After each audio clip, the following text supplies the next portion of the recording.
Hey guys, how's it going? Welcome to this video. All right, so we are going to do a video on what to look for if you're trying to figure out whether your fuel pump has issues or is not working or is causing your crank no start issue. All right, so we're gonna be talking about no starts and particularly fuel pump issues with crank no starts and what to look for. All right. I would just like to repeat again that this situation is a crank no start versus a no crank no start. No crank no start, you guys would have to look at other things besides other components of the vehicle besides the fuel pump, because basically everything starts with electricity from the battery to the relays, the fuses, to the car's computer, to the starter, to the fuel pump, and basically the fuel system is essentially the third portion of the entire start cycle. And if you guys can't get it to crank, you guys can't get it to if there's no cranking, there's no starting, etc., etc. Okay, so basically, if you guys have this situation, all right, let me just tell you that there are many different components that could cause a crank no start, and it's not just the fuel pump, all right, but there's a good chance that it could be the fuel pump if you're in the situation. And I'm gonna tell you guys how to go down the list of checking off things that could cause this problem, which is very, very important, because you don't want to directly go to the fuel pump thinking it's the fuel pump first and try to test it out and then try to replace it, because it could get time consuming, tedious. If you're lucky, the fuel pump is you can just lift up the seat and check out the fuel pump. If you're not lucky, you're going to have to take off the whole entire fuel tank just to get to it. All right, so crank no start.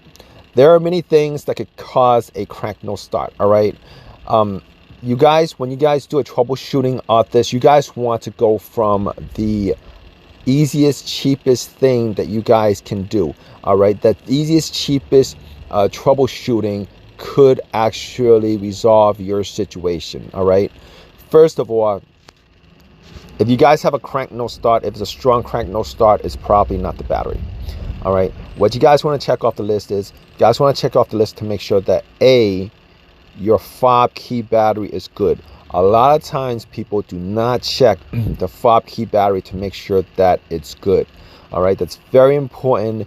If your remote works, even then you could have a problem where the key is not recognized inside the car.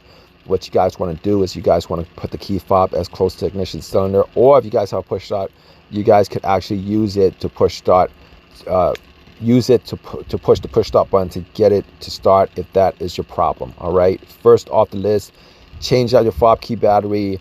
A lot of people don't do that, and it causes these crank no start, sometimes no crank no start issues, depending on which car you have.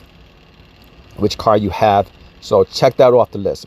All right, secondly, you guys want to make sure that all your fuses and relays are good. All right, there are many things, many relays that could cause this issue, many fuses that could cause this issue, ECM, PCM, the security. You want to make sure that there's no security on your dash. If there's a security on the dash, chances are you got a security issue and not a fuel pump issue. All right, you want to go through all the fuses to make sure that all the fuses are good. ECM, PCM, a bad ECM, PCM can cause a crank no start issue. And also the fuel pump relay is very important. It is integral to the fuel pump working. You guys could swap out the fuel pump relay to make sure that the fuel pump relay is good. Okay, so moving on to what you guys can troubleshoot, as far as if you guys get a slow crank and no start, there's a chance that it's probably the battery or the electrical component that's causing it, background wires, etc., etc. All right. Now, I'm thinking about this as I go along. I was thinking about something else that you guys could check for: the fuses, the relays, ECM, PCM. Also, check engine lights. If you guys do have a check engine light with this issue, all right, you guys want to use an OBD2 scanner to plug it in and see what the check engine light, to see what the codes are for the check engine light. Many things that could cause this issue that is integrated with the check engine light and codes are mass airflow sensor, throttle position sensor, crank position sensor, camshaft position sensor, a whole load of things that you guys can actually just cross off the list. Normally, particularly with older vehicles, I don't know if this is this thing with newer vehicles, but with older vehicles, when I say older vehicles, maybe like 2015, relatively 2015 or before, if you guys have an issue with the fuel pump, normally you do not get a check engine light. There's no sensor for the most part. I think maybe they changed it up recently, but there's normally no sensor for the fuel pump to tell you to signify that it works, as far as I know. But if you guys know any difference, let me know, because most people who have a fuel pump failure, they would have to diagnose it themselves. Okay, moving on. So you can actually listen to the fuel pump priming. All right, normally it's a whizzing sound. And that could diagnose it for you, whether it's the fuel pump or not. Now, if you have a fuel pump that's under the passenger seat, and you guys can lift it up and listen to it, if you hear that fuel pump priming, it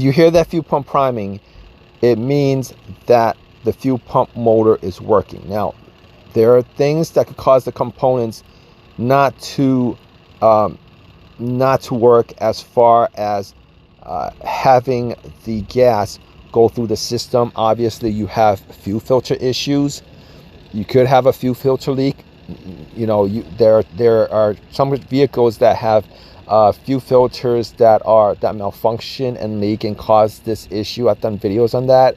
You want to make sure that your fuel filter is not clogged. You want to make sure that your fuel filter doesn't have leaks. You want to make sure that there's nothing impeding gas getting to your fuel injectors, getting to your engine to get it to start. All right. Combustion actually needs air and gas. All right. So you could listen. You could actually go to where the gas cap is and try to listen for whizzing sound, which is the fuel priming. Fuel priming is when you turn it to the on position. Normally what happens is the fuel goes through the system, it gets pressurized, and then when you crank it, it fires up. All right. Other ways you guys can check to know whether the fuel pump isn't working is you guys can take. Now, some vehicles actually have valves where you could actually check whether the system is pressurized or not. All right, you guys, depending on your vehicle, you guys want to, sometimes it's located, a lot of times it's located on the fuel rails of the fuel injectors. And they're like valves. You could take a screwdriver and pretty much push in the piston, and if it sprays out fluid, you know that the fuel pump is working. If it sprays out fluid. A lot of times when it's not, most of the time when it's not pressurized, you pop in the screwdriver, and you'll get very little or no fuel coming out of there. All right, so you guys could do that. Now, what you guys can do, an easy trick. This trick doesn't actually tell you whether the fuel pump is not working, or the fuel pump is immobilized by the security system or by the car's computer. You guys can take starter fluid. All right, the starter fluid, you can buy that for like $6 from AutoZone, Advanced Auto, Walmart. You spray it into the air intake, and then try to start it. If it starts up, it'll tell you that it's the fuel system. It can tell you that's the fuel system, but these days it's not as easy to figure out, because there's other things that could actually keep the car from starting. The security system will keep the car from starting. A blown ECM, PCM fuse, electronic issues can cause the car from starting. A bad ECM, a car's computer, can cause the car to not start even when you spray starter fluid in the intake. All right, that's not absolute proof that your fuel pump has issues, but it'll definitely lead you in the direction of diagnosing your problem a lot better, knowing certain symptoms and issues that you have. So basically, this video essentially comprises all the things that you can look for, all the things that you can check. Obviously, with vehicles these days, there are so many computerized components, fuses, relays, all that stuff. If you guys have a car that actually has a sensor in the fuel pump that tells you that the fuel pump motor is not running, then you guys could actually just you guys can actually just look it up and figure out the fuel pump. I don't even think that that's still a thing these days, even with newer cars. I don't think there's a code for that. But if you guys know if there is a code for that, definitely drop a comment in the comments section.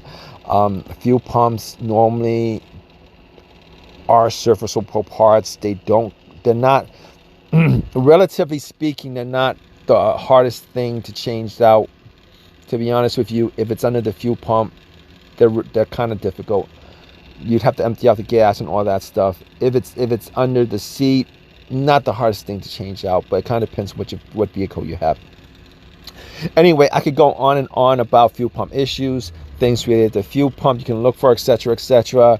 But I'm gonna leave it at that. Hopefully, this has helped you guys out in some way of figuring out what the problem is, what your problem is. Leave a comment in the comment section. Please subscribe. Please give me a thumbs up. All that good stuff. Hope this has helped you guys out. All right, guys. Take care.